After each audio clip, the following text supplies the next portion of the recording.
Hello, children. Hope finds you in the best of your health and safety. Today, we are going to read and understand chapter number 10 of Stepping Stone's book, that is Alexander the Great. Now, let's start the reading of this chapter. But before that, we would be looking at the new words. The first word is ambitious, which means seeking status on success. That means you are aiming for something, for some success in your life. The next word is hordes. Hordes means in large number.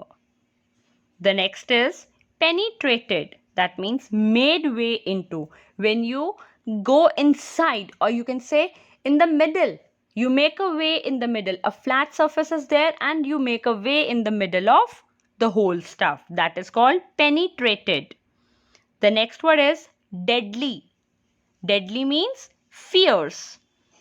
Next, ensued. Ensued means took place, something that has happened. And the another one is captive. Captive means taken prisoner, that you have been made prisoner. If I say the dog was taken captive, that means the dog was made as a prisoner. It was kept in the jail. Ram was captive. That means Ram was in the jail. I hope all the new words must be clear to you all. Now let's start the reading of the chapter. So everyone please open page number 96 of your Stepping Stones book.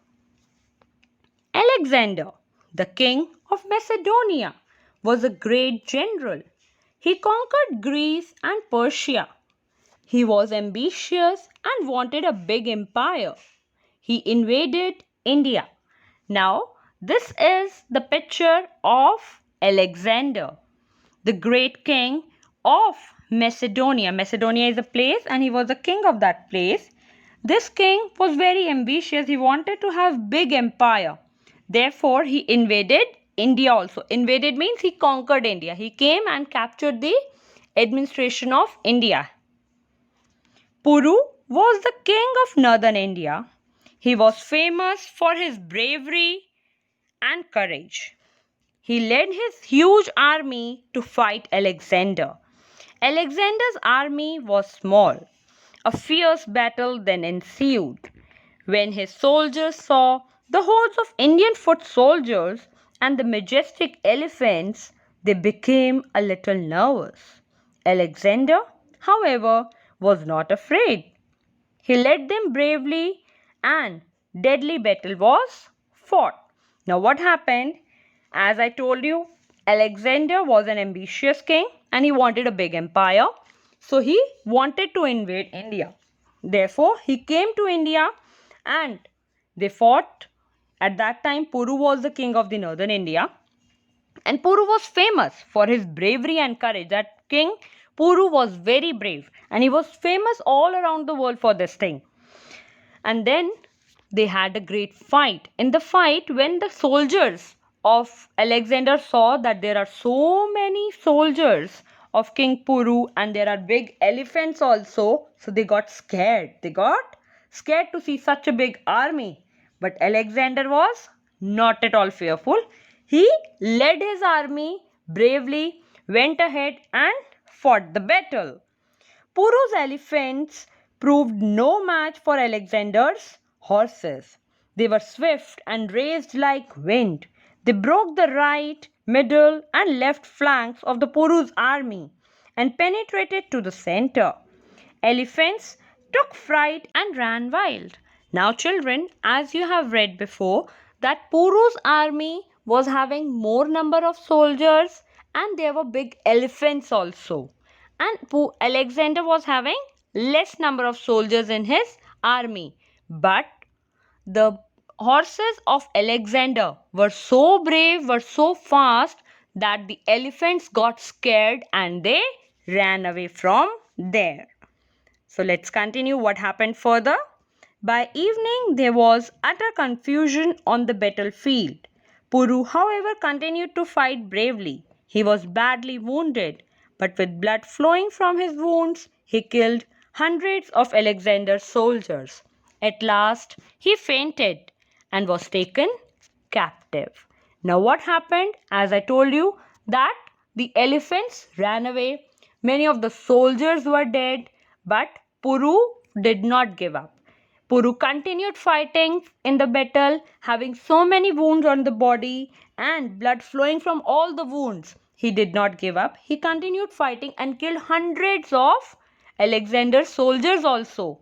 But at last, what happened? That Puru got fainted. He was unconscious and was taken captive. That means he was put behind the bars by the soldiers of Alexander. Late in the evening, Alexander sat in his tent. Some of his generals were with him. I have never seen a warrior like Puru, he said. He asked his soldiers to bring Puru to his tent. Puru entered the tent with his hands tied in the chains. Remove the chains at once, Alexander ordered his soldiers. Puru is not an ordinary prisoner. He is a king and a great soldier. Now, at the end, when Puru was taken captive, Alexander went to his tent, and over there he was having few of his generals with him. He was talking to him. He was discussing, like we people do discussions after any of the event. They were also doing it. And then he expressed that he has never seen any brave soldier, or you can say any brave king, a warrior like Puru. Like he was having so many wounds on his body, still he did not give up. He was continuously fighting the battle. So he ordered his soldiers to bring Puru to his tent, and when Puru came to the tent, his hands were tied in the chains as he was the prisoner now, right? So he completely was like looking like a prisoner. But Alexander ordered his soldiers to remove his chains at once, because he said that he is not an ordinary prisoner. He is a king and a great soldier. He looked into Puru's eyes and realized he was a proud soldier and a proud Indian.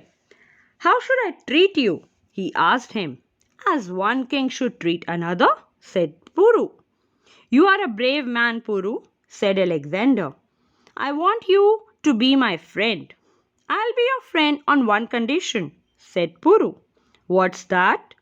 Asked Alexander. My kingdom should remain independent, and you should treat me as your equal, replied Puru. Done, said Alexander. I'm proud to be your friend, Puru said. I'll do my best to be worthy of the friendship of the Alexander the Great. So now, what happened? That when Alexander said that you have to remove his chains, and then they both started talking to each other. And while talking to each other, Alexander extended a hand of friendship to King Puru. And King Puru was also very smart. He said that I am going to accept your friendship only on one condition, that my kingdom should remain independent. You will not rule my kingdom. I will help you in everything which you will say. We will be good friends. But my kingdom will be mine only. You will not do anything to it. And another important thing, that you will treat me as a king should be treated. Right? As equal to you. So in this way, they had a good conversation, and at the end, Alexander agreed to all these conditions and they both became good friends. I hope you all must have understood and enjoyed the chapter. So read the chapter thoroughly. Thank you.